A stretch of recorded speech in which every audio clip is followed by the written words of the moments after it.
Yo guys, welcome back to another video on the channel, and today I'm going to be showing you guys how to rank up much faster in ranked play in Modern Warfare 2. But quickly before we do get into today's video, if you aren't already, be sure to subscribe and channel notifications to tell us if there's any more videos on the channel. If you do enjoy it, smash thumbs up and your thoughts on this in the comments below. But now it's about to jump straight into it right now. Okay guys, so obviously when it comes to ranked play, SR is what's going to get you through your ranks and your skill division. So obviously we're going to go from bronze all up to iridescent, maybe even top 250 if you are that good. But if you're a top 250 player, you're probably not watching this because you're going to get enough SR as it is. But I'm going to be talking about how you can get more SR for every game that you're playing and how to just perform better and play better to get more SR from each and every game. So one thing you might notice, if you're playing as a 4-man squad and you're coming up middle to the bottom of the leaderboard, some of your teammates may be getting like 50, 60 SR and you're only getting around 25 to 30, and you might be thinking, why are my teammates getting so much more SR than me?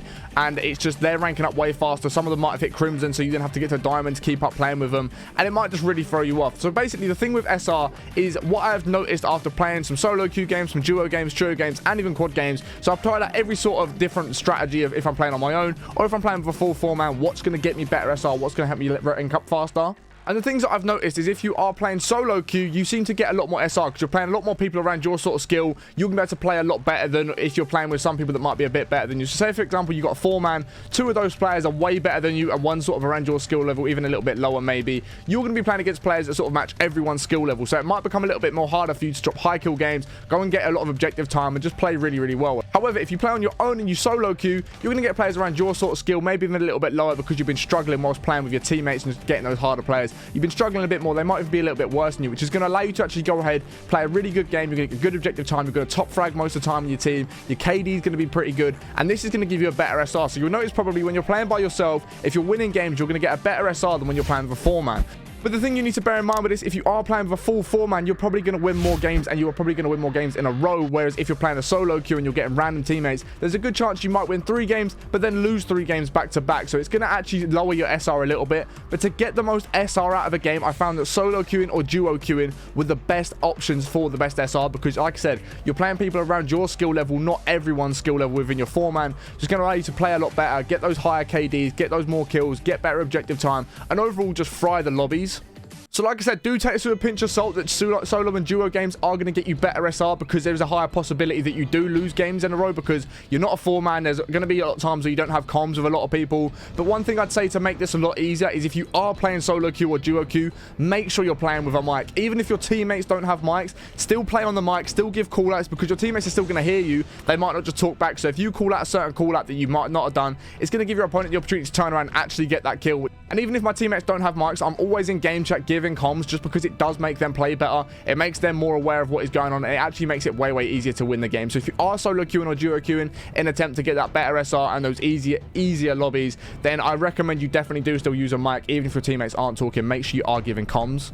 So now that we know the best sort of way to queue, whether it's a solo, duo, or if you do want to go ahead and play a 4-man, what's going to give you the better SR? This is going to be KD. The better game you have is going to make a big difference to your SR. If you go into a game of hardpoint, go 42 and 20 or something like that, you're going to get much better SR. No matter if you win the game or not, you are going to get better SR if you go ahead and go 40 to 20 than if you are 20 to 40, for example. If you like do way negative, you're going to get a lot lower SR just because you as an individual hasn't performed as well as what your rest of your team has, even if you've won the game. Whereas if you can go in and drop even a neutral KD 30-30 with a minute or a minute and a half on the hard point, that's going to give you a good SR, especially if you're winning the game and you win the game by quite a bit. If you're top fragging, you go 30-30 with good time in the hard point, there's a very good chance you are going to get a nice SR of like 50 to 60. Whereas like I said, if you're playing a game and you're dropping like 20 to 40 with no time in the hard point, your SR is going to be really low. Even if you do win the game, you might get plus 20 if you're lucky, because you individually have had a bad game, and individual performance does go down to SR, and it does make a difference to the SR you are going to get,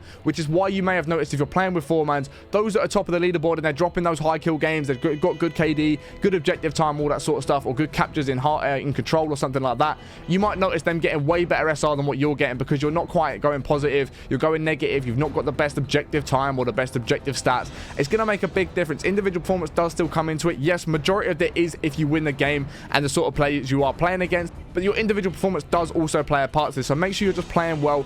And I learned this the hard way. When ranked play first came out, I was an SMG player trying to run at everyone, trying to absolutely fry everyone, and I'd still do a good job. I'd help my team win games. I'd be able to control hard points. I'd be able to play like a really ratty, but I was noticing that my KD was a lot of the time it was negative. It was just about neutral, and I was just finding that my teammates are getting way better SR than me, and I realized, what are they doing that I'm not? I've realized they're not running in. They're not just flying around trying to get as many kills as they can, which is affecting their KD. They're anchoring. They're sitting with ARs. They're holding down angles. They're holding routes that people are going to take. And they're just playing it slower whilst also playing objective, but getting way more kills than they are deaths. So I then tried this. I was like, right, let me try it. Pulled out attack 56. Just sat back, anchored spots, held spawns for my team, sat in the hard point and held certain angles. And I realized by doing this, my KD was going up and up and up because I'm getting way more kills than I am deaths. And my SR increased over every single game I was playing. I was noticing, okay, I'm winning games, but I'm getting way more SR than I was before when I was winning games.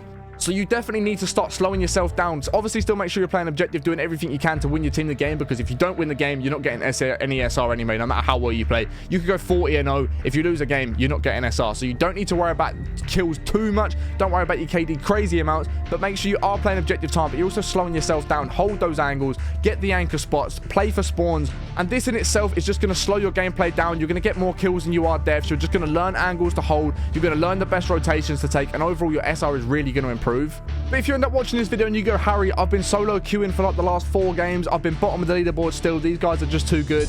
You just genuinely need to improve at the game. And that's not me firing shots. It's just genuinely, if you're struggling to win games in ranks or by yourself in a solo with 3 other teammates that you don't know, and you're using your mic and you're doing everything I've told you, what I recommend doing is just going into pubs and getting better at the game. Go and practice your aim. Go and practice your movement. Just get better at the game in general before you do go into ranked, because you're just going to end up losing games if you're not good enough to compete with the people you're getting put up against. Even if you're in the bronze division, especially if you're in the bronze division and you're still getting out fried and you're coming bottom of the leaderboard or near the bottom and you're just not playing that well, I highly recommend you just genuinely improve at the game, improve your awareness, learn rotations, even if it just means going into a pub game of hardpoint, and learn the rotations of where the points are going to go or where the best routes are if you're playing control or if you're holding the best places on search, whatever it might be. Just learn the game modes, learn the maps, learn the game more, improve your movement, improve your gun skill and all that sort of stuff. Find the better class setups, do all of that stuff before you go into rank play, and I guarantee you when you do go back to rank play in a week's time, you're actually going to be way better. You're going to improve that. You're going to improve a lot just from having the basics, the better movement, the better gun skill, all of that sort of stuff is going to make a big difference to your game. Hopefully, guys, this has helped you rank up faster in rank play. If you do go and put all of these methods together and you do implement what I've just said into a game and you start getting better SR, please do let me know in the comments below if it has helped you out. I'd be really interested to see how many of you guys it has helped out. And also, if you do have any more tips that I may have missed or not covered in this video, again, please do let me know in the comments, because one, it will help me out, and it will also help a lot of other people out that are watching this video. If they go to the comment section, they might see your comment. It will have a lot of likes, I'm assuming, because it'll be top of the comments. People will see this and it will really help them out. So make sure you do leave any more tips in the comments below. If you did enjoy today's video, it did help out, smash thumbs up, subscribe to the channel, notifications turn on if you haven't already. I appreciate watching in. Have a great day, and I'll catch you on the next one in a bit. Peace.